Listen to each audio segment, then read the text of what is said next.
This is Bruce Bishop for ChronicleD.com. Day 3 of the Daniel Kovarbasich murder trial brought Kovarbasich's brother Greg to the stand, as well as a couple of North Ridgeville police officers who were involved in the initial investigation.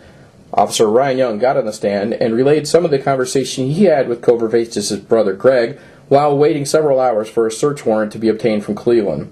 Sure, he said acting weird? He definitely said acting weird. The witness attorney came and you may not leave. Okay, thank you, Ron. Okay, go ahead. What else did you talk about? Well, I asked him what he meant by, what do you mean he's acting weird?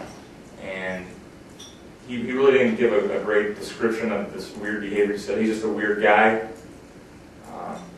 I said, okay, we just continued on. I was there for a long time, a number of hours, and it wasn't shortly after our initial conversation about Dwayne, the statement of him being weird, maybe about 10 minutes later, 15, I can't say for sure, but a short time later he said, he brought up, Dwayne said he touched his brother,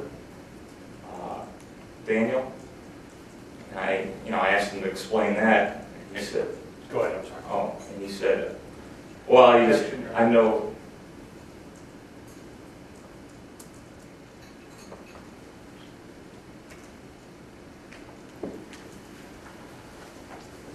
I acknowledge that this is all hearsay, Attorney Bradley, but I'm sort of interested, so I'm going to overrule the objection. Thank you. I'll give it whatever weight I think is appropriate. Attorney Kim. Okay, go ahead, Officer. I asked him to explain, talking to Gregory, what he meant by he touched his brother, and he said, well, I know that he's touched him before. So,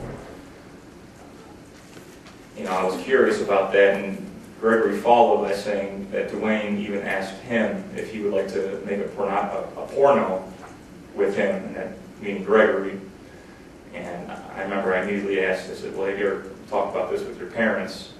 Have you ever told them about, touching your brother, or what he said about you making a porno?